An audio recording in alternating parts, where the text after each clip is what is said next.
السلام علیکم دوستو، ڈرامہ سیریل غلام بادشاہ سندری اب اپنے سب سے اہم اور سنسنی خیز موڑ پر پہنچ چکا ہے۔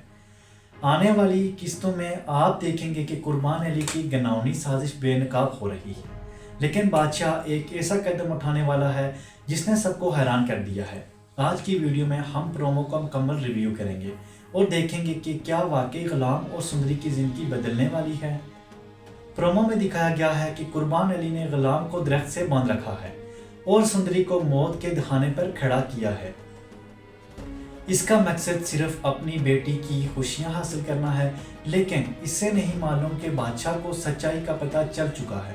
بادشاہ نے اپنی بیوی کو اپنے باپ سے باتیں کرتے سن لیا ہے کہ کس طرح وہ سندری کو ختم کرنے کا منصوبہ بنا رہے ہیں۔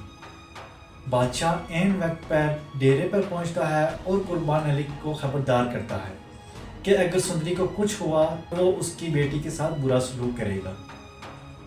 یہاں قربان علی ایک نئی چال چلتا ہے۔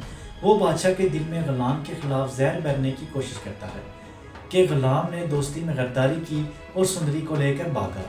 وہ چاہتا ہے کہ بادشاہ غصے میں آ کر غلام کو مار دے تاکہ وہ اس کی ویڈیو بنائے اور اسے بدنام کر سکے، لیکن بادشاہ جو ہمیشہ سے دوستی کو اہمیت دیتا ہے، قربان علی کو ایک ایسا جواب دیتا ہے جس کی کسی کو توقع نہیں تھی۔ بادشاہ کہتا ہے کہ غلام میرا بہترین دوست رہا ہے اور میں نے اسے ہمیشہ اپنی قیمتی چیزیں دی ہیں، تو آج اپنی زندگی بھی اسے دیتا ہوں۔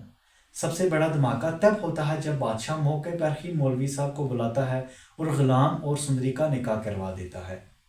یہ دیکھ کر قربان علی کے پیروں تلے سے زمین نکل جاتی ہے۔ غلام جو اپنی غلطی پر شرمندہ ہے، بادشاہ سے ہاتھ جوڑ کر معافی مانگتا ہے اور اسے کہتا ہے کہ وہ اب کبھی اسے نظر نہیں آئے گا۔ اب یہاں سوال یہ پیدا ہوتا ہے کہ کیا سندری اس نکاح کو دل سے قبول کرے گی اور کیا قربان علی اتنی آسانی سے ہار مان لے گا؟ آپ بھی کامنٹس میں لازمی بتائیں۔